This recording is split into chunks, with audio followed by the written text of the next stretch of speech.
All right. Hopefully, you are all seeing me and hearing me, and welcome to the Take Two. If you were able to catch the very late stream last night, basically, it was a bit of a mess. Not the feed and audio, that was actually probably decent from what I can tell. It's more of just I was super exhausted.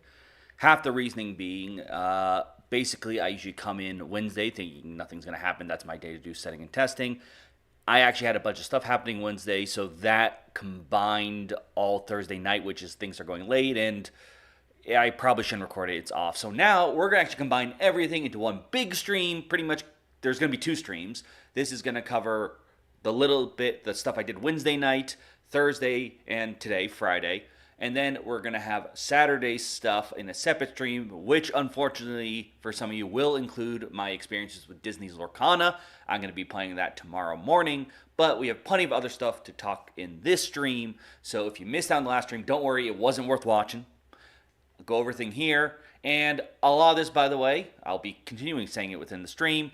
I was invited to events and got stuff, so I'll let you know whether it's something I got because I went to an event and the publisher gave me, or I have some things over here that I just picked up because I wanted it. So regardless, thank you so much for watching, and let's get to it. Actually, before we get to that, there are there was something else, and I'm forgetting now. I should have put these in my notes, but a little bit news story related things. First, if you've been watching News Roundup, you know I've been talking about Peterson Games with the whole issues involving Cthulhu Wars. Well, all that's been cleared up, and it turns out that it's because they've made a partnership with, I was about to say Chaosmos. No, I like that game, but that is not the game company. God, I should have wrote this down. Sorry. This is the kind of stuff that happened constantly during the last stream. I put notes of everything I did, but I forgot I wanted to mention this because it's pretty... Catalyst Games, yes. Basically, they're going to be helping them, making sure their games get delivered to people on time and made, meaning that all of Peterson Games aren't going to fall the way that we've seen a bunch of other companies sort of just basically disappear off the face of the earth.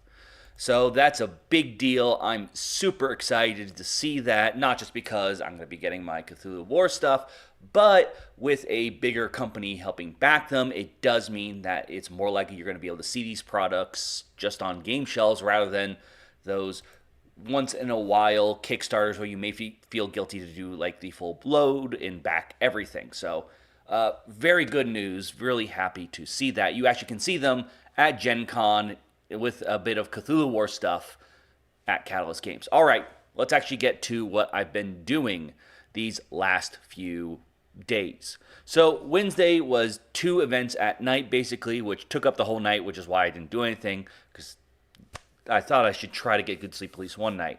First was going to an Asmodee event. This was pretty much basically a bunch of games under their umbrella, all in one room to check out.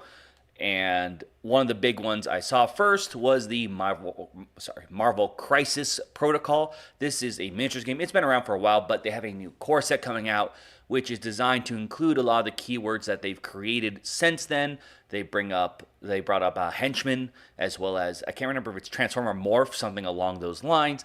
Basically, these miniature games, the miniature game had these words added, and it makes sense as these are basically terms you're going to come across, so they're like, this should be core rulebook stuff. So I like the example, they said Ultron now in the core is going to have minions of Ultron, and Captain Marvel, I believe, is the one they told me that had a transform ability changing into another mini. There are new sculpts as well. They pointed out the Spider-Man one, and there are some, what is the word I have here, not objects, terrain pieces as well for you to get with the core set. They also talked a little bit about the tournament scene, and basically how they're adding some new tournament rule and play styles which might limit your pool. So definitely something interesting if you're interested in miniatures. Now, I also stopped by. They had the Witcher game there, the new one that's out. I wasn't able to spend too long, or there was an unplayable demo, but they had the board set up, really cool minis, and of course, just being able to talk to. And apparently, they have a lot more ideas for Witcher. So stay tuned for that. And then one of the big ones that everyone's excited about, Ticket to Ride. The Legacy game was there. Basically, it seems that it's not going to be as story intensive as something like Pandemic Legacy, but it still is going to have a narrative. And it really seems the legacy going along is going to actually be sort of the how you expand the map. They brought up, for example, you could rush California, in which case you're going to go quickly west, or you can go more south for a slower path, filling out the map that way. This will change what tickets are available, what strategies work best, and of course will probably change how people win or losing based on the money they've earned during each campaign, or I guess round. The whole thing's a campaign. Either way, still looks really cool. Lots of fun boxes, lots of fun cards. So just because it's not going to be probably as much of a crazy story, I don't know yet because I didn't want to ask details compared to the legacy of Pandemic games, still something really cool. Now, from there, there was a Lucky Duck in this event, and this was mostly for Cosmo Octopus. Here, this is going to be the first time, like I'm showing right now, is a copy of the game they gave me. So, just a heads up, I was invited and got this copy. Most of the games that I'm giving a copy will try to review, so you see them, because usually if I got it, it means people are already excited for a bunch of these anyway, or they look really fun, silly. Also, a promo for the Flamecraft, which is very cool. I am already love that game, so you know that. And basically, a lot of silly fun. I didn't save that photo here. I actually found out how to get the photos to work this time too. They also had a Jones Soda special Cosmo Octopus, so that was pretty cool as well. But let's actually technically go back to Asmodee. This was part of the Asmodee event. This was actually the next day, Gen Con Thursday proper. And the first thing I did was Star Wars Unlimited. So let me just do that. And here, yeah, there we go. See, we actually got the photos working this time. So, if you don't know, Star Wars Unlimited, you go back and forth playing with characters from the Star Wars universe. Now, the deck construction, the way it works is you're going to choose one legendary character here, leader, so to speak. We have Vader on the screen, as well as a base. If you look at the top left corner, well, the box color too, but they could be multicolored. The location's green. Vader has a red symbol and a red symbol and a black symbol, which has a symbol underneath I believe for color blindness, I assume. I didn't ask, but that has to be for that. So your deck can compromise either those cards, or here's the other side, Luke's, with yellow, blue, and white. Your deck is not restricted by which card you choose for your commander and leader technically. However, should you choose to say, let's throw in a blue card into the Vader deck, it actually costs you extra in order to play it. So you're not really restricted, you're just heavily incentivized to stick to whatever colors you have. And of course, these can't switch. You don't have to use this base with Vader. You could easily switch the other base if you really wanted to go yellow, black, red. So keep that in mind. Lots of deck building options there. Now, outside of that, let me see, do that. Yes, if you look at the spaces to the left and right, this is a play mat, but if you don't have the play mat, basically the first card played would determine it. You probably already know this if you've been interested about the game.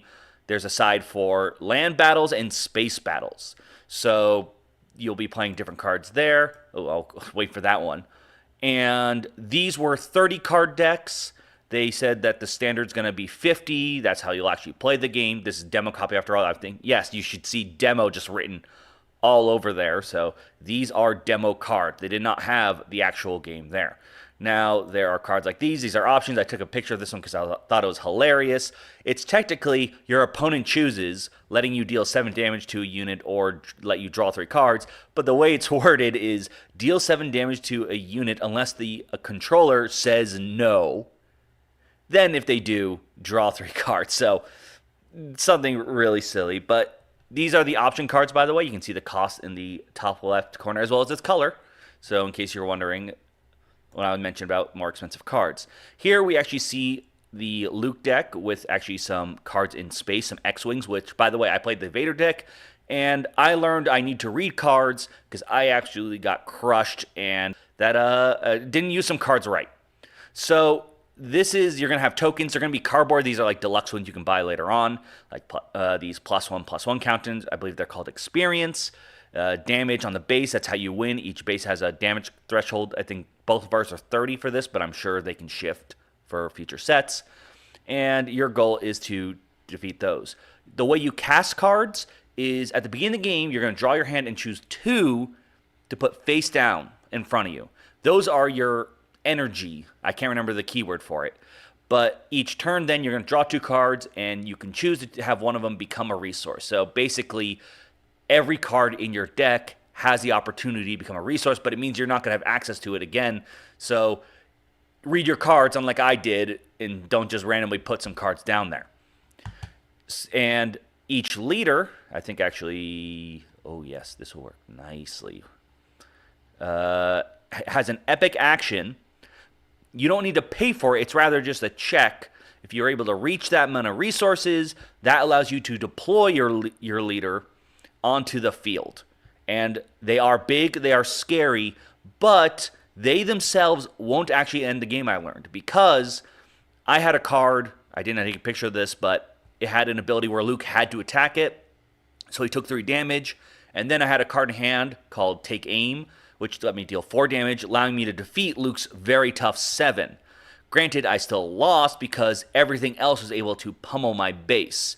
So there is plenty of ways to turn the game around, even if your opponent gets their big leader first, or if you feel like you're behind. Never underestimate the little guys here. This is another side of my board showing some cards. Plenty of cards with the one played, one defeated. They will keep track of their life as well. You can see me having a lot more damage there. Cool ship as well. So before I realize I've been going over the cards, but the actual play structure, the way this game works, we'll actually just go back to webcam for this moment. But it's going to be you take turns back and forth. Now, you can choose to pass. I didn't notice the part way through, and this is actually one of the things that really got me excited. When you pass, you don't end the entire round. You can just wait and see what your opponent does, which means you have a lot more flexibility. You don't have to feel like, well, it's my turn, I got to play a card.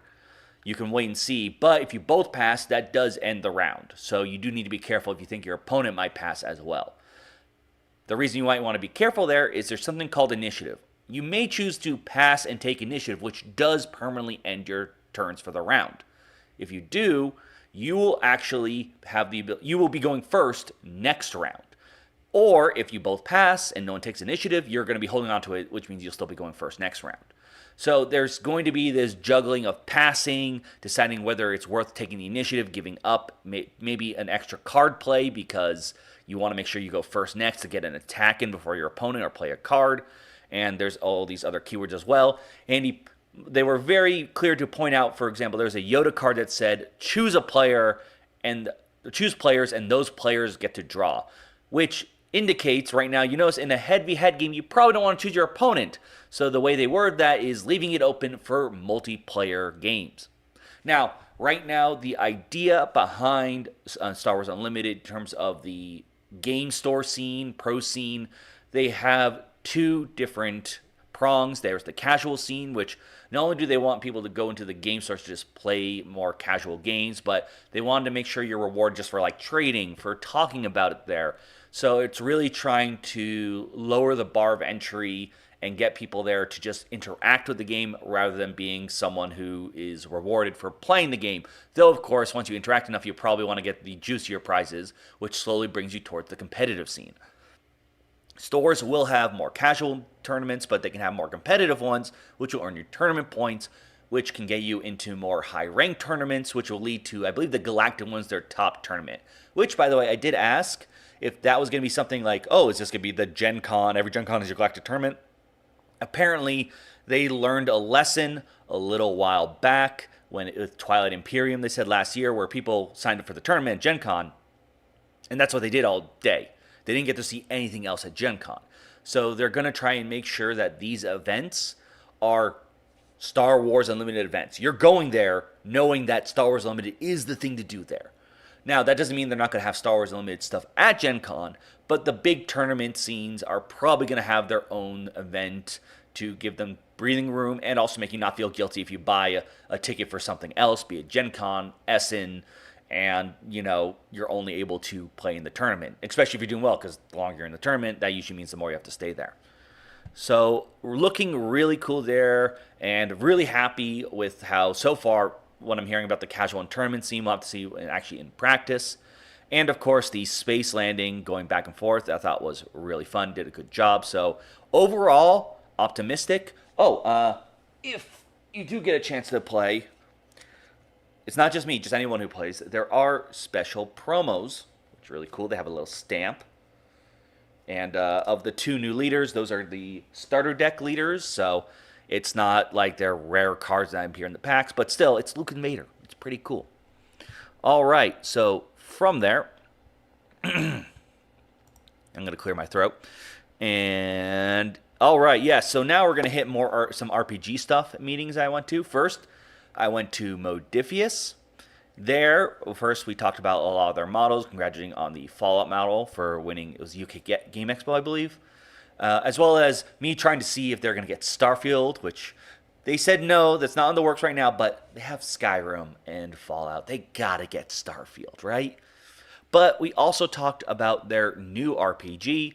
This one was called Dreams and Machines. It's the theme that they actually used to describe it was happy post-apocalypse, something along those lines. By the way, Henry, the promos are really cool. Thank you so much, by the way, for watching. So, Dreams and Machines, it's designed, it is a D20 game, but they showed me basically the starter kit, because that's what they're showing off right now. It's really designed to limit the time it takes to set up. You can basically deal out a hand of cards to players and this is your character, congratulations. So one card can be all right, you're an engineer, you're from this area, and your disposition is think first, act first, think later. And those would add up all your totals and stats, so right away you can get going. And all the cards are designed to have an image on the back with the text on the front, what they do, meaning that you can also use the cards to be so this is what my character will generally look like. Or more importantly, the thing I liked was the enemies, as you may actually use the enemy art to maybe place them first to, the moments where you see an enemy, you don't know what its stats are, but you're that looks scary and could hurt us. So I think that's something really cool and something you can take advantage of, even if you decide to go much deeper and more build crafty style. That could be a lot of fun for the GM. And the big thing also there is you have a big spirit god gauge, and that is basically used for both attack and defense. You can use it to add more to your dice rolls, but when you take damage, that is basically your buffer before you start getting hit. So you have to decide, do you bank it to make sure you survive, or are you going to try and push your luck, go glass cannon, just kill everything before they have a chance to deal with you? And moving from there, Free League Publishing. Dragon's Bane, they talked about doing very well at Gen Con right now, as well as their other titles are really what they're going to focus on. They don't have they're not planning on releasing a new IP. They told me basically almost everything they currently have is getting a new book. Alien, Blade Runner, The One Ring, Forsaken, which is the big one I love. So a lot of focus on what they have right now. And of course, whichever one you're more into, definitely try out. Or if you want to try out something new, Dragon Bane is the new interesting one. It's not based on any other property, so maybe give that one a look. See. Now, this is a big one. If you probably watch any content creator, AEG holds this big event where they have a ton of games to show off and give. If you actually go to, I believe, their Twitter, you'll basically see each meeting group with all the different content creators. See if you can find the photo that I'm in. And this is another one that I have fun images for. So I'm just going to make sure I pull up the right ones. So, obviously, one of the biggest things there was the expansion for Cascadia. If you can't tell, What I didn't know is that this is actually standalone, so you can actually play this before getting the regular Cascadia, but obviously I already have that. New cards. There's now landmark tokens, which you can use to deal with. They have their own little scoring method. I think I can actually, let me make sure I do well. Zoom in. You can see them right here. There we go. Like bears like to scratch on where there's trees on their back, and you want to put marshlands where there are bears and elks on wetlands, things of that nature. Some of them just score flat points. So it's going to be another way for you to just do some combos while you're playing the game. I mean, if you like Cascadia, it's more Cascadia. You're going to love it. That's where I'm going to fit in. Some more photos, just different angles. Look at all the cute little terrain meeples. But moving on from there. We've got, this is the traveling to Japan game. This was, they said, close to final, but mistakes were found. So this is near what the final copy is going to look like. They also talked about how they're looking into using, obviously, making the series, traveling to other countries. I think they mentioned Italy first, which made me laugh because I'm a big fan of James May, and he has a travel program where first one's Japan, second one's Italy. So I'm like, are we just going to follow him? I'm fine with that. But anyway, so looks very nice. This is also, I think, what they'd be deluxe. I think they said like the bags would be a little cheaper for a retail version. I could be mixing that up with something else. And of course, I had to get a nicer photo of the Anime Museum. Tell me if you can get all those references, because I think I can get a bunch, but I'll let you all decide. And then this is actually the fit to print game. It's a dexterity game, and it is just crazy and hilarious. Basically, you are running a newspaper, and you're going to have a little desk where you put your newspapers. Here, this is what I wanted to pull up. So you will have this newspaper actually fold down, becomes bigger as you go, so you have to fit more tiles. And you'll have articles. You're going to have to make places for ads as well. So that will give you money in order to do more stuff. And then, of course, different articles score more points, as you can read on here. So it's this live action dexterity, trying to quickly build your newspaper as quickly as possible, and, deciding where you're going to shake things up. Another fun thing. Oh, not there yet. Yeah, if one of the things they suggested is you actually take all these news houses, which you can see there are a ton here, and you put them aside.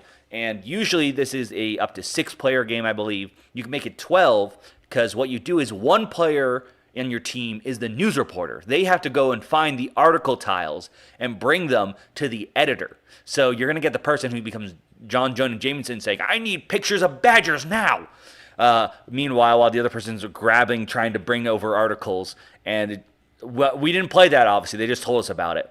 But just playing the little bit I did, really fun, really awesome. I love the puzzle-fitting nature and also just the hecticness and the silly newspaper you came up with. So really cool, a lot of fun. Both that and Cascadia were later in the year. So just a heads up on that. Now, moving along, I think I jumped one. Yes, this is their new one coming to Kickstarter. It's all about mushrooms. Unfortunately, someone was supposed to come to explain it, but I don't think they showed up in time. Or if they did, because everyone was sort of mingling, maybe I missed it. But it's all about like the different mushroom growth, which ones are good and very dangerous, but looks really cool. So kind of definitely that heavy nature theme game. If you like Wingspan for its theme and the art and stuff. They have a booth for that, a little side booth from the AG booth as well, if you want to know more about that. So definitely something that I think looked interesting, and wish that whoever was there to really explain it, I didn't miss them, whether they didn't show up or if I was talking with other people, and unfortunately they explained the game when I wasn't looking. But besides that, the other thing, a big thing about let me I gotta just make sure in case anyone left comments and stuff there, that they do is they usually give a big bag of games. So here's the stuff that I have now, and feel free. I mean, a lot of the stuff, by the way, once again, I was invited to this stuff. Everything, unless I state otherwise, I'm really going to show off the stuff I bought myself at the end, because just to keep things simple. Most of the stuff I'm going to show up till then I received, though I guess the Star Wars cards, technically anyone could get. That wasn't unique for me. It's just you do the demo. But anything here you really want me to see, review, say something, because that will make me push it up in terms of trying to get it reviewed because your people are showing interest in it. Before we continue, actually, best at Star Trek. What game took you by surprise? Right now, well, I will get to that. I'll tell you this: it's a Pandasaurus game. That's definitely the biggest one that took me by surprise. But we'll leave it at that for now. So, wait till we hit that segment. Moving on, but AG game first. Waffle time. You're building waffles. I begin any game like this. I need to make sure I'm on a full stomach. Otherwise, I'm gonna have to stop halfway through to get something to eat. Put you there. From there, we've got deep dive. This one's all about penguins and diving deep and pushing your luck, I believe. So very curious to see how that goes. And we've also got, I'm going to say that one for last, the Smash Up expansion, which is obviously, I was looking to get anyways, because, it's Smash Up. I really need to update my tier list. So we'll see how these all go. And obviously, another movie reference one. But the next one is Point City, with this like sequel to Point Salad, I guess you could say. Apparently, Point Salad is like the best-selling AEG game. It just sells everywhere, which is more embarrassing that I haven't played it, of course. Best at Star Trek. They know what game I'm talking about. Yeah, I bet you do. It's been selling out at the convention. So I will get to that, but you're probably right. It's not a hard guess if you know what's Pandasaurus been showing off this year. But yeah, that was AEG. So moving on from there, my own little thing. All right, so check games. There are 3 things to go over from them. The first one is really quick. There's actually now a digital version of Letter Jam out. You can go and try that out. I didn't think of saving the QR code to put up here, but I'm sure if you search for it, or if you're in Gen Con, go to their 2 rooms, you can find it and scan it and give it a shot. I mean, I really enjoy Letter Jam regularly, so I'm going to try that out when I'm not doing Gen Con stuff. The other 2 things, first one we talked about, which I'm not going to show photos for because I just have a copy here. It's the Legend of Arnak expansion. This is a campaign expansion. However, one thing in here, this little campaign notebook, is really the only thing that is campaign exclusive. Everything else in here, you can basically use if you want to play in a regular game. It does come with 2 new leaders, and you are expected to use leaders through the campaign. But if you only have this in base and don't have the leaders expansion, they do have 2 simplified leaders in the rulebook for you to use if you want to use more than the 2 new ones included. But I would just pick up the leaders ones. Before we continue, let's see. Henry, excited for Point City and saying Points Out family. Once again, I got to hop on these point games. And then Best in Star Trek wants Tribes of the Wind. Yeah, God, that's another, because last year, I think it was hot too. I got to try that one. I have another day to do these things. So this is why you can let me know of all the things I missed. If there's something I didn't mention in the stream, whether it's something that's showing you like, hey, review that as soon as you can, or if it's just, hey, why aren't you checking out that game? Please tell me. That makes things much easier on my part. But going back to Arnak. So here, the way the campaign works, and I asked about this because I'm always becoming a bit more worried about campaigns. I asked how long it was. They said it depends, but being a little safe on I think they said about 6 scenarios, if I'm remembering correctly. Yes, 6 chapters. Each one, 30 maybe if you're a low player count and good, but probably an hour. Or if you're my group, 2 per scenario. So nothing that will take a huge amount of time. I think you can get this out definitely within a month. And while you're playing, this is where that one component that is only for the campaign comes in. You will have the option to make choices, which not only give you different rewards, they have a symbol attached. This little notepad has a sort of map that has different paths connected to a symbol. Mark off enough symbols, you get little story aspects. They said, and I'm almost certain it's a guarantee, but they said, I don't think you can knock off everything in one play session. I feel like you'd have to be probably amazing and really lucky too. But I'm assuming that it's not, so you can think of it as a way for you to expand and explore. So maybe if you did all the paw print ones in one, maybe in a solo game playthrough, when you play with other people, you can be like, oh, can we try out these other paths? And that way you can try some other stuff. And each scenario also has a lot of tricks. One of the examples they just told me was that the map is going to start flooding. So basically you need to run away and not get swallowed by the waters. So before we move on to the next thing, asking, did I see any celebrities? I did see Tom Vassell at the Dice Tower booth. I did not talk to him, but one of the reasons that I actually really like these events where they have the people is I get to see other content creators, bigger and smaller. So for me, that is a big deal. So I actually get to talk to them and actually not feel maybe like 20% less creepy of approaching them. So that is always a great thing for me. But moving on. Oh, glad to hear Arnett. Henry says, glad to hear the Arnett campaign is not super long. Better to take the table for game night. Yeah, that's exactly it. I brought it up to them, like how I think there is a certain campaign fatigue, or at least making things a lot more scarier, because feeling like you have to meet up everyone constantly for some huge long game, a shorter campaign style that isn't going to drag on too long, I think is the right way to go for a lot of these games. And then if you add in replayabilities, if it's shorter, then replaying it is more fun because you can do it in multiple short bursts rather than, a 200 long campaign. Well, now try to find the other paths. That's more of a video game problem, though.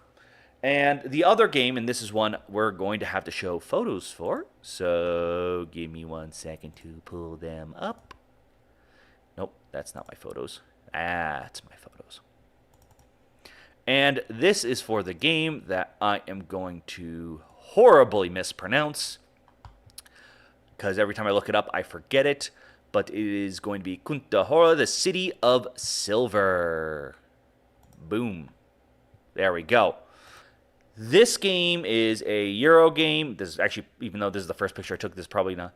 You are in a city that is historically actually became really big and famous for finding silver underneath it, which obviously led to mining. So you will be controlling different guilds and trying to influence the market, get resources, as well as if you look in this top corner, that's like the city council up there, and sort of bribe them into where you should be scoring the most points. The more you bribe one guy, the more points things are going to be worth. But that means other people are going to be scoring points here.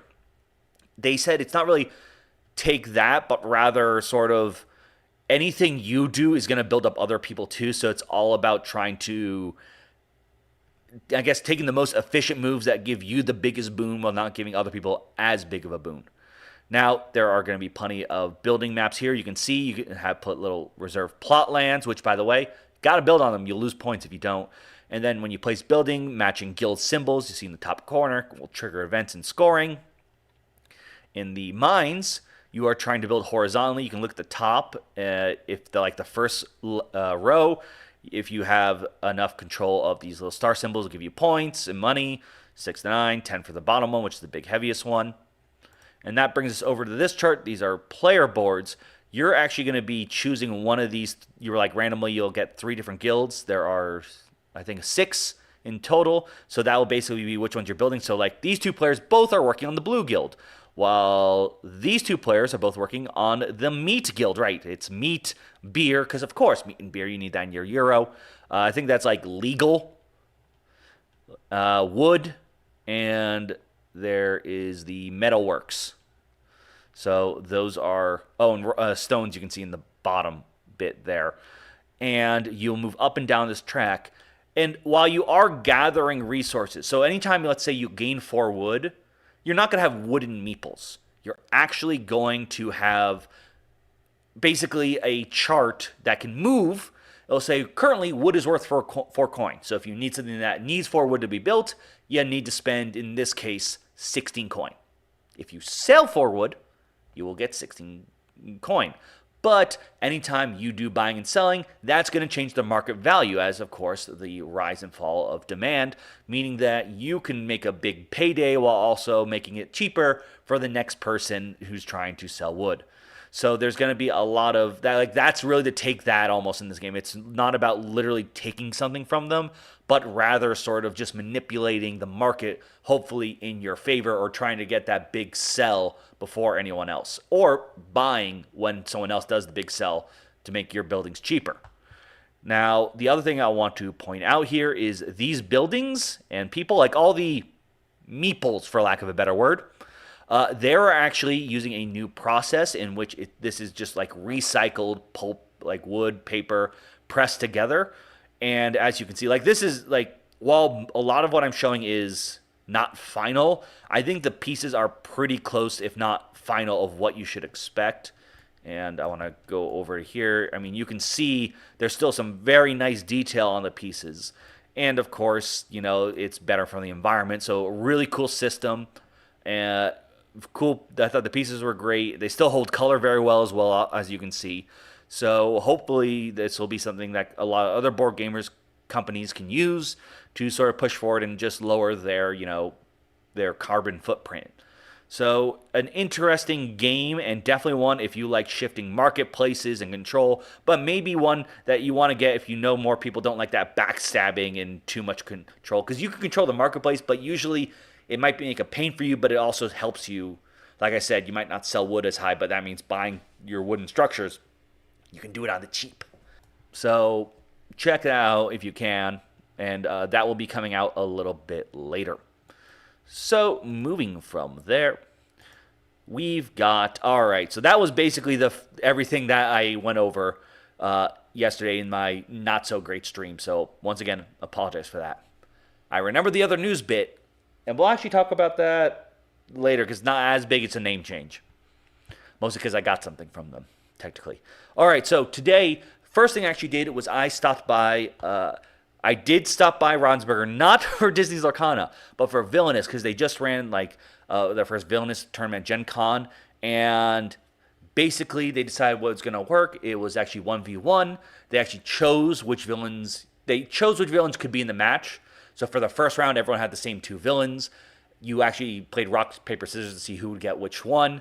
And the idea was they went through, tried to find the best pairings in terms of like complexity. So the next ones might get, I think the finals has the most complex heroes or villains, while the most simplest ones were in this first round. And as well as making sure that, you know, they work well head to head.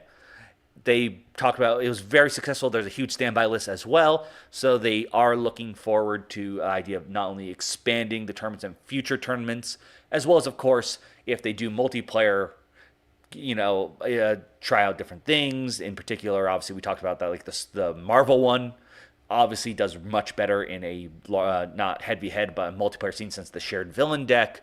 So if you are a fan of Villainous, tournament was very successful, and they are looking to make it grow. If you didn't get a chance because you were on that list, they do hear you, and they're more than happy to make sure that next time there are more seats available.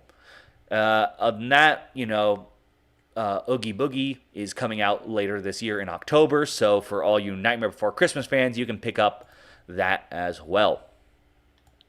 So from there, one of the things that we actually talked about on my list of games is the new Distilled from Paverson Games. I want to make sure I said that company name right.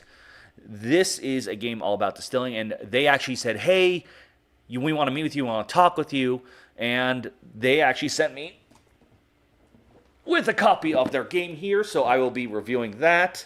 It's very heavy, I'll tell you that. We'll see how the airport likes that.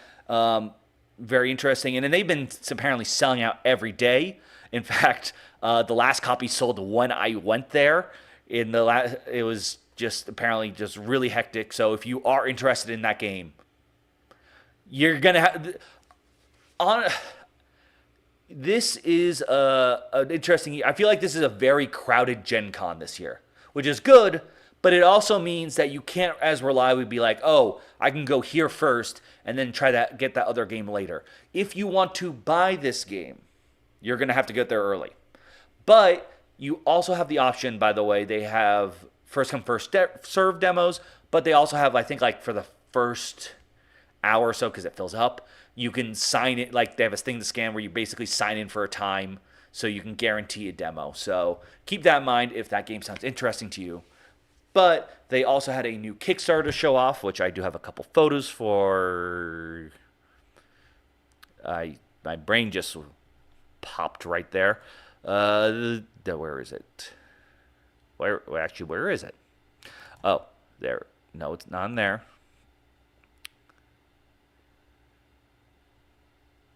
Apparently, I don't have the photos for it. I don't know where they. I legitimately don't know where they went. Okay, never mind. I don't have the photos for it some reason, or unless they. I legitimately don't know where they went. All right. Anyways, it is. Wait, is that it? No, that's not it. Okay, whatever. I apologize in advance to you, not just you guys, but also Patterson Games. But I can still explain to you. You are creators of musical instruments. The idea being it's actually a hidden worker placement game. You will start off with 3 workers with different number values and then end up with 5 at the end of the game. There are going to be a lot of different action spaces, and there are also the ability to put a apprentice, I think they were called, with the token. Everyone knows the apprentice is a +1, but you could still bluff. So, for example, if you put an apprentice on a space, everyone thinks, oh, you put your 5 there with it to guarantee you get that space. But you put your regular 1 token there just to throw everyone off, thinking that they put their higher things there to stop you from getting it. The reason you want to put certain numbers there, it doesn't stop people from getting that space, but rather the turns of when people can interact with that and certain actions may be taken before you, so higher number gets to go first. There's also going to be this sort of chart where, depending on whether you repair an equipment or you actually hold little symphonies, will go down either columns and rows getting bonuses. But if you build certain instruments, you can actually lock out certain bonus spaces. So at the beginning, everyone's going to have fun getting a lot of things there, but you can sort of privatize certain areas as you build equipment. Now, the instruments that you build will be designed in particular for patrons. They're all going to be unique, and at least the ones I saw were like Mozart and stuff, so named, or was it Beethoven? I sure remember this. This is why you take photos, so you can remember and just see these things. But they're going to be people that you recognize, and they're going to ask for specific instruments, obviously. And while they will be patient and give you gifts, they'll only wait so long if you ignore them. So it's going to be one of those things where you need to make sure that, like, all right, we're starting to build the instrument and then polish off the instrument. And you'll gain resources, obviously, to build them, such as wood and other resources, like, I think, animal parts one, because if you know older instruments, they're made from animal parts. So it's definitely like a heavy worker placement with that hidden bluffing system. And, of course, not only just maximizing your own just general resources, but also deciding when it's good to lock people out and stop getting the bonuses from flowing. Of course, with a fun little musical theme, there's dice that have music notes to represent numbers. So that's going to be a Kickstarter coming out a bit later. So from there, you know what? I think it's time that I talk about the game that I saw, or not the game, the biggest surprise. That's Pandasaurus. So Pandasaurus has a bunch of stuff, and in fact, photo time. Yes. So we're just gonna go right off the gate. Wait, why are you doing that? That's what I want. Back there. There, boom. Emerge was the game that really surprised me. The way this game works is you have a board like this. They're all basic things, but there's also these tiles that you can slot up on top. And normally, if this tile wasn't here, it was a seal underneath. You'd roll your dice, put them here. And some of these things, like this turtle space, requires 3 of dice to do it. Now, that works very nicely, but if I didn't have 3 threes, it sort of stinks. There are some ways to do dice manipulation, but not too much. But with these tiles, like right now, both of these tiles trigger the island growing. So right now, usually I need 3 dice to grow an island to its medium size. This only has 2, but since this has a 4, I can use these 3 dice together, because they have the same picture up top, in order to trigger that action. So it's almost like a reverse dice manipulation. You're manipulating the dice placement spaces, meaning that you're increasing your odds for whatever actions you want, rather than manipulating the dice into the action that you want. So there's still a bit of randomness, but a lot of fun there. Now, from there are a couple other things. This is actually their last game of the year that I'll show photos for. Oh, nope. There we go. This game, you know what? I forgot, which is probably the name of the game. But I'll explain until I find the name of the game. You are pretty much playing like Empire versus Rebels, and it is a bluffing game in which the Rebels are trying to play cards to these different sectors. Oh, I should have rotated that one. No, that's not the one I want. This is the one I want. So some will be face down, some will be face up. There's going to be these hidden goals off to the right here. There'll be one goal that is always the same. It's just having a total number of 21. All the others are going to be randomized. You only pick 3 out of a whole lot. I can't remember the exact number. But like coup is having one of each color. There could be ones having a bunch of yellows than more than purples, so on and so forth. Or I guess that's that color. So as the rebel, you're trying to sneak and get those goals, while the Empire has their own actions here. You can see it's a bit sideways. Actually, I might be able to just rotate that now. Hold on. Let's see if I can make things weird.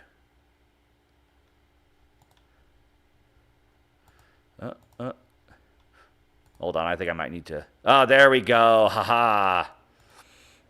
They will have their actions in response. Basically, they can look at hidden cards. They can destroy a card. They can try to force where they can push a card, because if I go back and... I swear I took a pic. I don't know why this isn't coming up. But area of interest, basically each turn the agent has to put, like, I'm placing in one of these 2 sectors. But the Empire could be like, I'm forcing you to go to the Ministry you trust, or going over here. The sectors themselves are just named.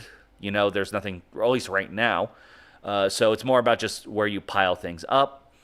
And basically, you know, you're head-to-head, 2-player back and forth. What's interesting about this one is there's actually going to be a campaign released later on. And I believe $15 was the MSRP for this. So this is going to be, once again, sticking with the sort of like Arnak, a nice small game that later on you can get a campaign with. So if you have someone 2-player head-to-head, that's the kind of things you like. This game is easy on the budget, and then you can pick up the campaign and try that out as well, which I assume will also be not as long because, you know, it's a small game.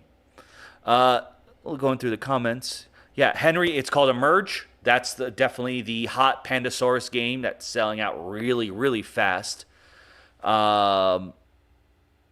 Yes, Henry, location manipulation rather than dice manipulation. And it is really fun because of that, because I'm more used to dice manipulation. I do like rolling dice and the manipulating of it, but it's still pretty cool and fun, and lots of cute meeples as well. But besides that, I did get some stuff to bring back from you from Pandasaurus. I've got this smaller game. I didn't know much about. They just District Noir, so we'll see how that one plays. But the big one that I also got was After Us they gave me, which is the other big game. This is one before Emerge. When I was talking with some people, they're like, have you played After Us? You got to go play After Us. So this is definitely one I think apparently did very well. Probably will also sell it too. I just think Emerge surprised a lot more people, and that's why it is a hot one. So I did get all those are the things that they give. Just have to make sure going through my whole list. And like I said, I was invited to a lot of things, going again. Most of the things right now I am showing. Oh yeah, one more thing, the fun little story they told me. And if you are at Gen Con, one thing selling out is their the Salt and Paper game, which I'm getting the name wrong. The Sea Salt and Paper. That's right. And they were trying to do a thing of handing out copies, and people were like rushing the box. Be patient, please. But let's see. Moving on from Pandasaurus. All right. Resonum Games, I did a review for their little arcade roll and write. You can definitely go check that out. But they had 2 new games to show me. One is Avant-Garde, that was on Kickstarter.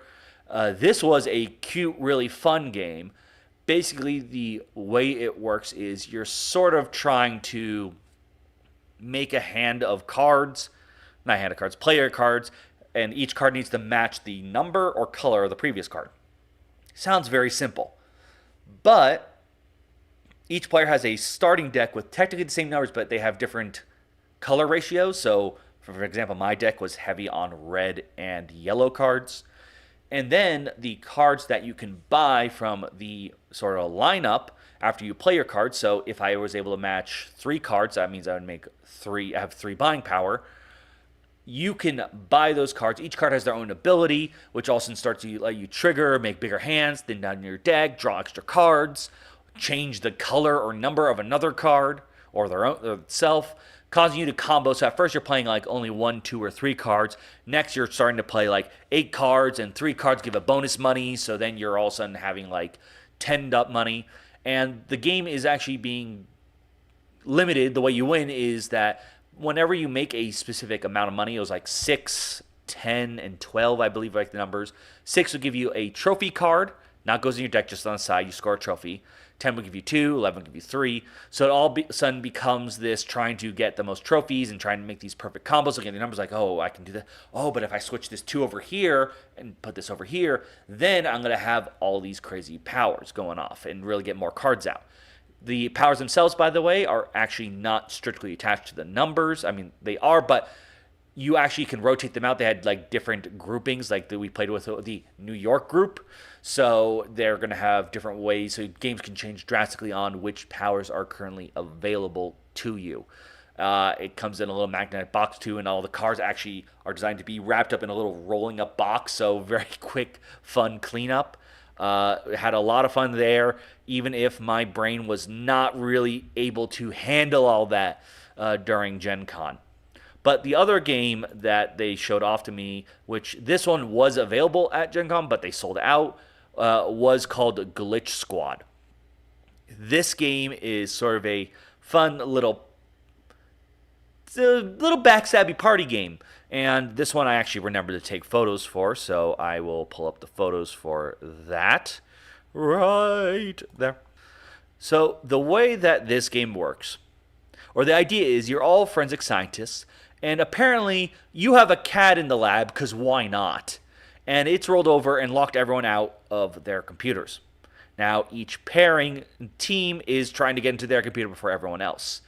The way it's going to work is you're going to choose, they have different categories for each round. So right now we were playing with hobby, by the way. And they're going to write 3 clues on the inside of this little board, which I should took a photo of, as well as write the name of the hobby. You're then going to pass it to an opposing team, in which they're going to choose 2 of your clues, and then choose 1 more clue to add in here randomly. They'll then give this to the other teammate on the other side, and they have to guess what the hobby is in 25 seconds. So right now you see pick, music, sleep. You don't know which one is the fake clue. So you're going to have to guess what was going on here. I was not able to successfully guess, but after you go through this and you fail, you will then get the ability to use these cards here, which usually be very nice. This says like the glitch reveals which clues are moved, so they'll tell you like, all right, that was the fake clue, so you now know the 2 real ones. Some of these cards are actually mean, in which the glitch can lie, and other cards that can do a lot of weird stuff. So definitely some rounds may be easier, some may be a bit harder. Now, if you are able to guess correctly, you will be able to you have this little sheet and slowly increase and move it out. This is your actual password. So you at the beginning of the game, you'll choose, like, we're all looking at column 1. So right now you can see, if I won 2 points worth, we have we. Now, there are some things you can guess. What was really impressive and actually annoyed the demoer, we didn't play like full teams, we just did the three of us doing a quick example round, was that we all actually, because we just said pull out a little bit, and guess what our password is. The back, by the way, if you want to make a guess, so if I say, I think it's this word, I'm not going to say what. There is a clear back. I won't say it yet, show it yet, in which you show to another team and they'll tell you if you're right or wrong. If you're wrong, you keep playing, but you lose access to whatever this card is, so you lose a strong boon for a round. If you guess it right, well, then your team did it. So I've been trying to avoid this, but I will show the clear back, by the way, for those who... I'll give a small count who want to try to guess what we did. Number one, you can try to guess the word. So 3, 2, 1. Sleeve like that. That was the word. As you can see, they can also change in number count, so it's not always. But that was both really. I mean, I love their other games. That was really fun as well. So you can give it a look and let me know what your thoughts on all of that are. But basically, a lot of fun, a lot of craziness. Sorry, thought I heard something.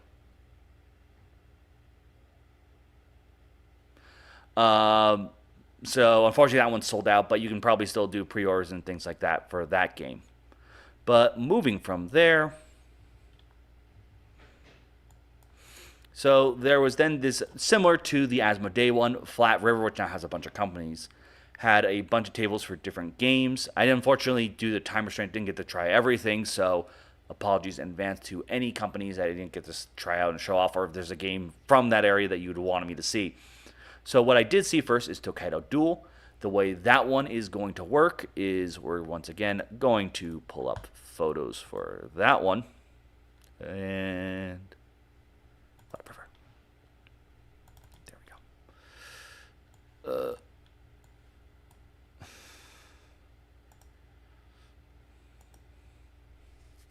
So basically the way this one worked is you will each be controlling 3 different pieces. One is going to be your merchant, one is going to be your artist, the other is going to be your traveler. Traveler moves along the outside of the board, merchant moves along these gold line paths, and your artist goes into the clear spaces. The game ends when one character completes their objective fully. Now, I don't think I have a photo. Oh no, I do. So here you can see the Wanderer. They're trying to visit all the gates as well as gardens. Those will be these spots on the board. They also can hit other spots, which either give bonus powers or this token, which give an extra action. The merchant is going to collect merchant items from these villages. Unfortunately, they didn't have tokens for that. Or they're going to go out here to sell their wares to make coin. And every 10 coin allows them to get one. Oops. Allows them to get 10 coin. You put down here, and once that gets filled, that finishes the merchant. Finally, the artist has these artist tiles. Every time they go into a clear sector, they can actually choose to make paintings. Now, if they make paintings, they make, like, this artist here would only make 2 paintings, but if, let me see.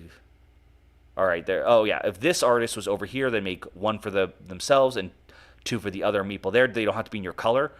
And you flip over those tiles. Those tiles will match the logos here. And then you can go there to sell the paintings.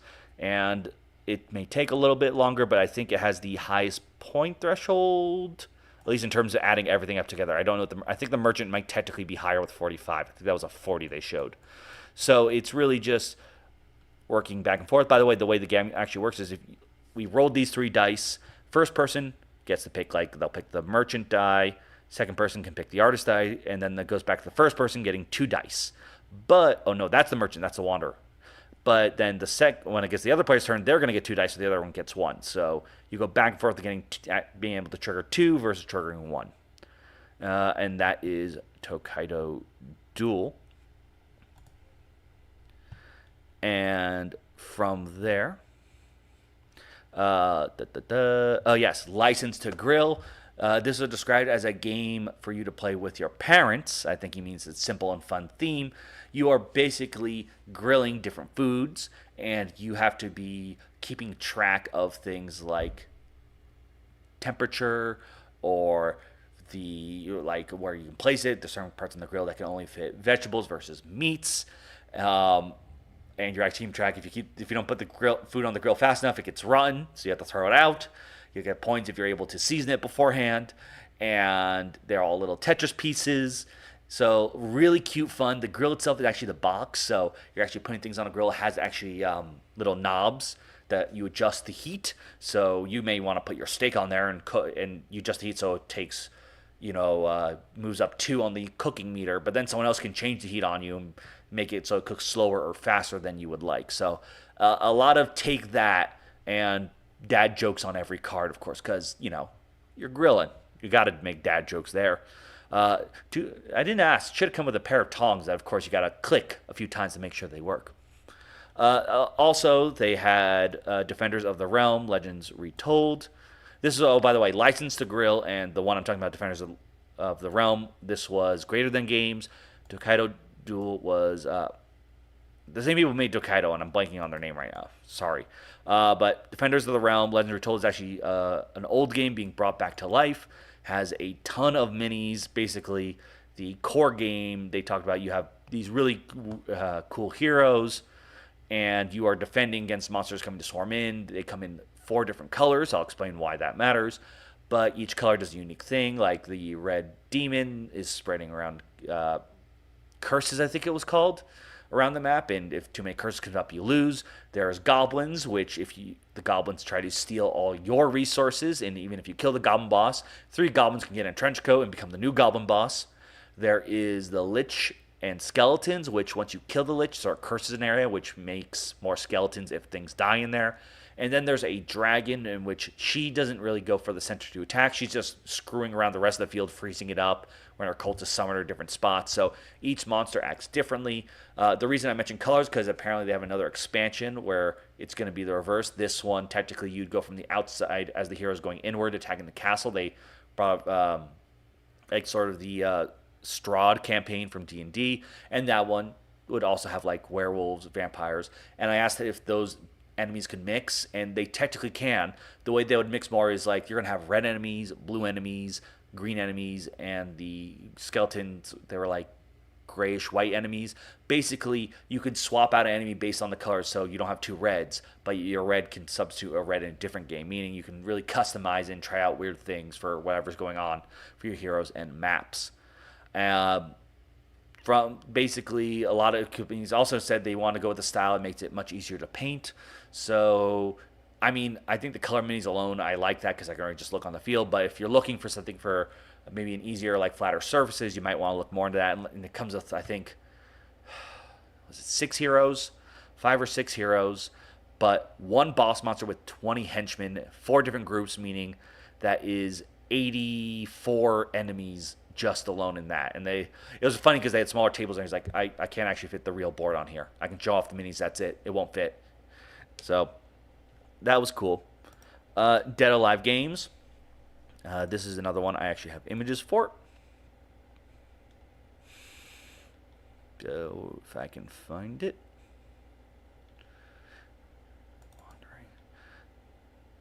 Now I'm a little bit annoyed because I definitely dragged it. Why am I going insane? Making sure I didn't actually throw. I organized all these images to be better, as you can see, for the most part.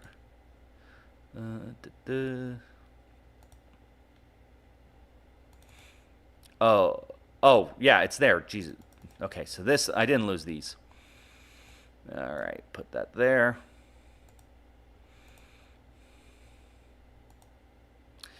And we go there. So the way this game works, the idea is cool minerals have been found on the moon. You want them. You will be trying to get your items to the moon in order to build bases, in order to get more resources to send back. Now, there are multiple tracks on the board you can see here. Now, there's a faster track that can get to the moon in fewer turns, but it can't hold as many items, only 2 items.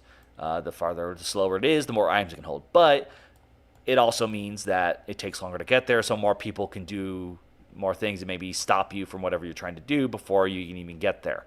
Same thing going in return, so you can see the minerals. If you want to load up a lot of minerals, well, it takes a while to get there. and get back. And the reason why that could be very scary is if we go to the other image. This is the moon base. We'll return to that in a second. Up here, there is a board similar to what we were talking about earlier with the Silver City game, that once people start selling that resource, it's cheaper because it becomes more abundant. So even if you load up a whole bunch of resources, by the time you get to Earth, someone could have ruined your day and made things a whole lot less valuable. So you're going to have to weigh the benefits there. You're also going to have these initiative cards, which you can use, but the higher initiative you use, you actually lose points based on where you are. So you could go first, but it means you're technically losing money. Your points are your money. Now, there is a moon base card. You're going to have workers, and you can place them all simultaneously, get different triggers, level them up. This is like a leveled up life support system. There are also these special like gold foily buildings that you'll get at the beginning, which can be much stronger, so you probably want to use those. And then, of course, just getting those and deciding how to build those and bring back the resources. Just a nice, fun train of going back and forth, hopefully trying to balance speed as well as not just getting ruined, and a lot of stuff there. Very interesting.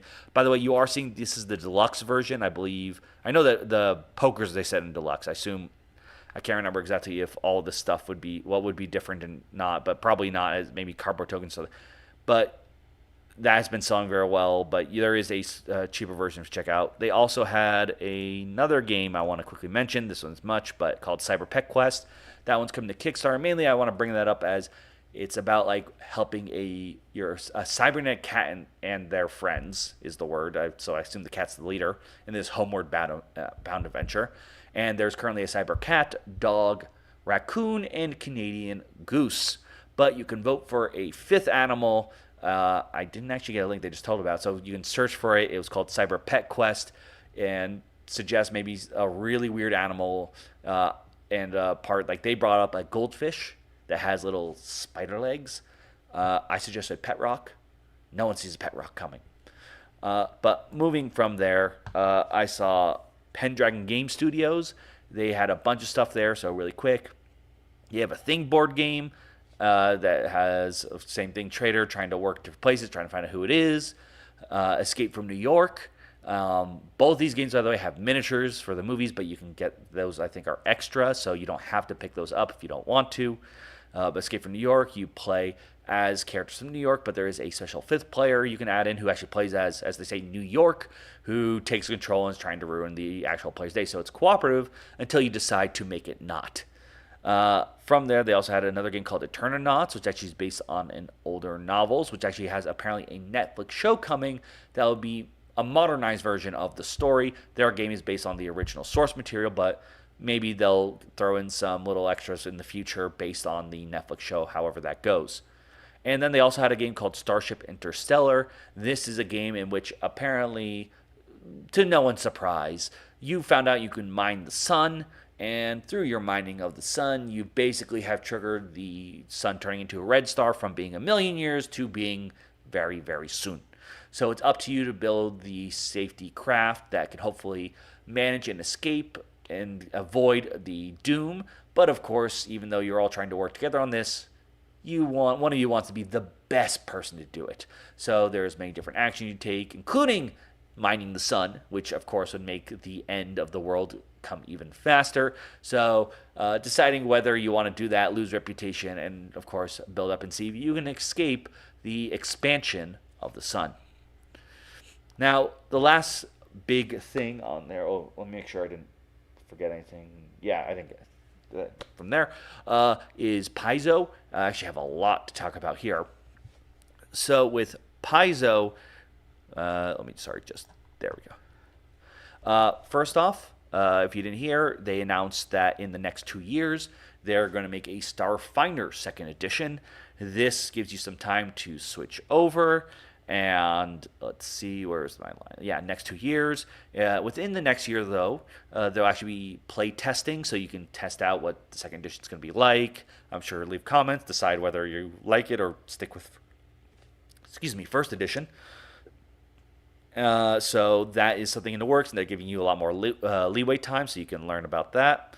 They also announced, or they didn't announce, but they also said they have a new Pathfinder novel coming up next year because their idea, the next big storyline for Pathfinder, is apparently one of the main core 20 gods is going to die. Now, they haven't said which god. People have made guesses based on what gods appear in Starfinder, but they would not confirm if they're right. That narrows down the list. For all we know, as they said, that's a possible future, meaning that doesn't guarantee that those gods are going to be exactly who's alive and dead. I think it could also be that they kill a god that was alive and just say, like, well, in Starfinder, I got better. It's a god. They do that all the time. Just read mythology. They do silly things like that. I mean, superheroes do too.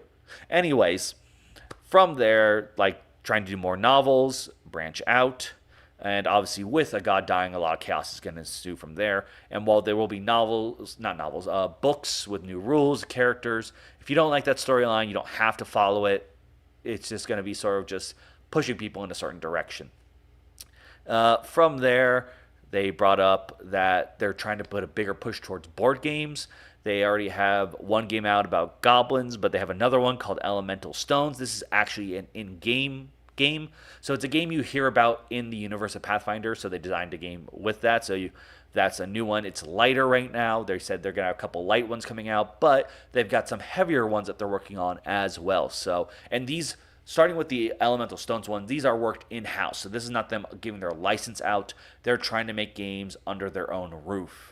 So they're going to have a bit more control there and trying to really focus and hopefully, just like how they do with the playtesting, respond to people and try to make sure those games are just as fun. So even if you're not into role-playing, Pathfinder is trying to bring something to your table as well.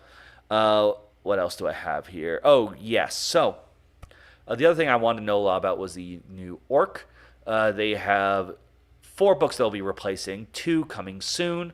The core rule book, as well as the player's guide, then also bestiary and the advanced player rulebook. These will be, I think the first 2 will be coming out this November, so very soon. Of course, collector cover, regular cover, but they also have a sketch cover, and that one's actually going to be retail exclusive, so if you want to pick up that cover, you have to go to your local store. The second player book will come out actually next Gen Con, so that will have new classes and stuff. They also mentioned, by the way, that it won't be a one-to-one with the previous books. They made some tweaks and changes, not just the Orc license. Some of them are balancing reasons. Some of them, obviously, by going to the Orc, they can't use certain spells. But they also mentioned, for example, that some of the classes that were in the second book that is being replaced will be swapped into the first book and vice versa. So you can mix and match. Now, they want to make clear this is not a 2.5 like the way we say 3 and 3.5 for D&D. This would be a 2.1. Everything in the in the Pathfinder 2nd edition that uses the OGL works with the Pathfinder that uses the new Orc. It's more of a matter of changing some word names, like I said, the spells. Also, chromatic and metal dragons won't be listed there anymore. They have new dragons that are going to have new things there. And, they're slowly going to be phasing out the OGL, but it is basically compatible with all the previous stuff. More so than like saying Pathfinder 1st with Pathfinder 2nd. So word changes, making things sure that if you do use things for streaming and stuff, that is very safe. Overall, a good time. Other than that, I think that's basically all the stuff I have for Pathfinder here. I might be missing something. But with that, I think I just want to go over a couple other things. So make sure...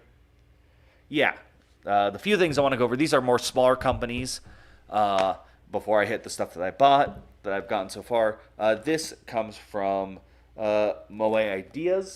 It's called Mini Express. It's a train game, but it's not like you building the tracks as much as like everyone is controlling the companies. So like there's an orange train company, but everyone can buy stocks in it, manipulate the trains where they go, etc. So fun little game there from them. Also, here are some companies that I stopped by for Kickstarter stuff, which I have photos for. Actually, before that, Henry says, thanks for the awesome video. Besides Lorcana, what has felt like the hottest game of the con so far? Looking forward to that Lorcana recap tomorrow. Well, I think, like I said, Emerged selling out, Distilled selling out. I mean, Star Wars Unlimited, I've been always crowded around there. What else have I been like stuck in lines for? I mean, Ticket to Ride Legacy you couldn't pick up there, but playing it, I'm sure everyone. I want to try it, and everyone's excited to pick that one up. But because you can't buy that, so right now I'm leaning more towards Emerge. Lorcana just takes so much air out. It's hard not to just mention that. But like I've been saying, this has been sold out. Let me just make sure of one thing really quick before I sound very stupid. Ba ba ba da da da da. I'm gonna do this.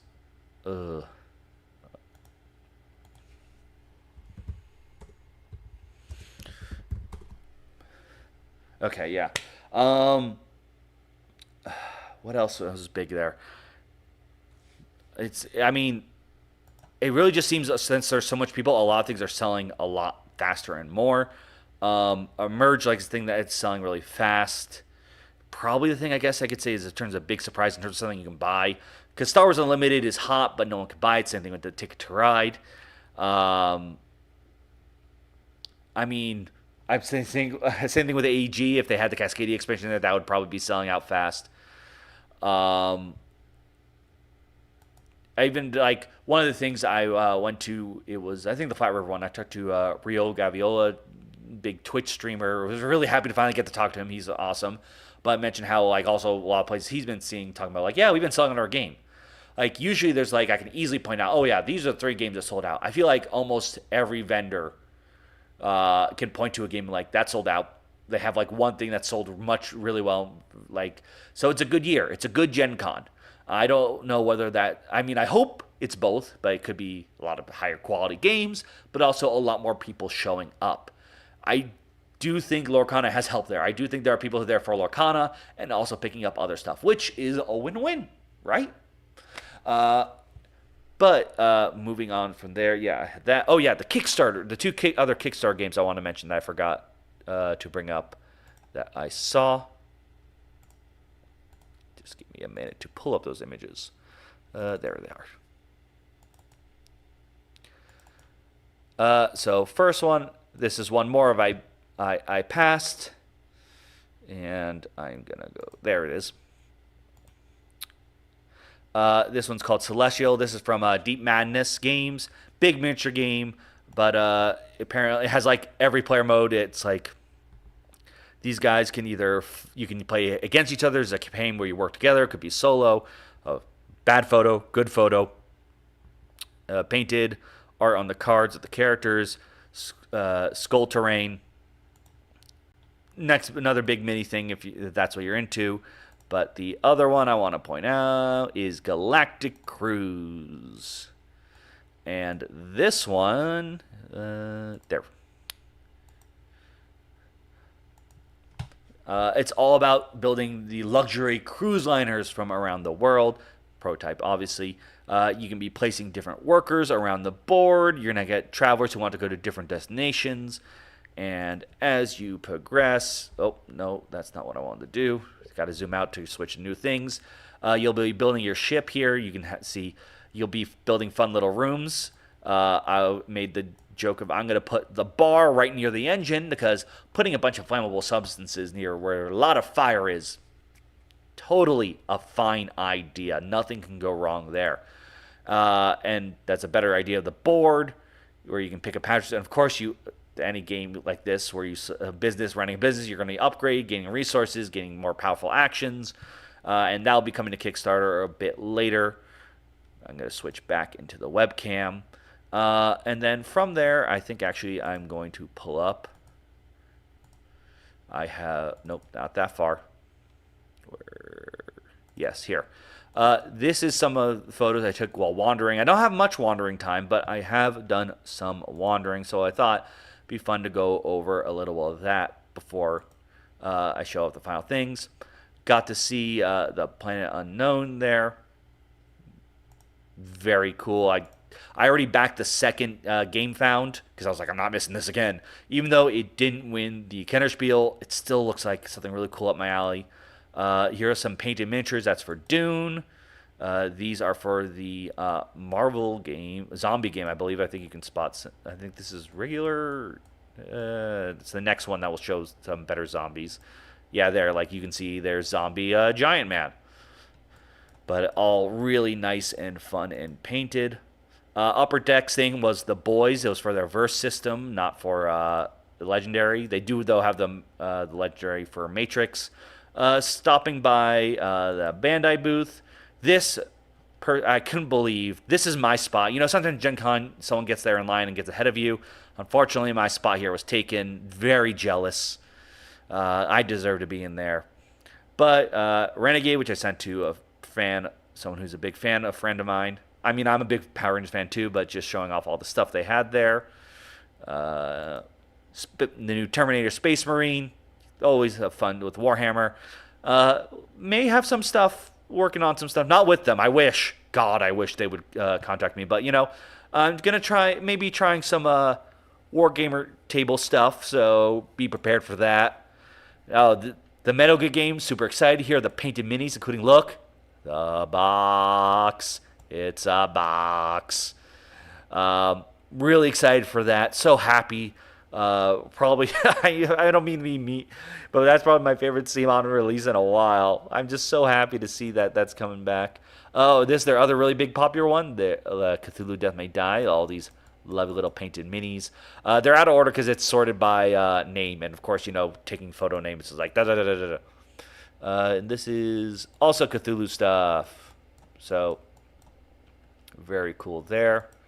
Oh, this was checking out the newest name, the Wild Gardens, is it? From Rose Gauntlet Games. I did have a little demo explanation of that, and I mean, this is one I'm doing the late back because it's about cooking and cute critters. There's a little Samoyed. How could I not go for that? But super excited for that. That is all of my wandering picks that I have. So to finish up this stream, which I'm happy is going a bit better, and thank you everyone for watching. What I'm showing now is all the stuff that I picked up on my own, was not given to me as part of, contact me for press stuff. So all this stuff, while most of the stuff I talked about, a lot of it was being invited, being showed. So, of course, always keep that in mind. This is all me. This is where this idiot decided to spend money or filled out a survey and got free stuff. So, going back to that news story I said I remembered, Jasco Games is now Universalis. And they had a booth there for their new card game showing My Hero. You actually had a bunch of promos if you did more than the survey. I just did the one and got one of the guys I like.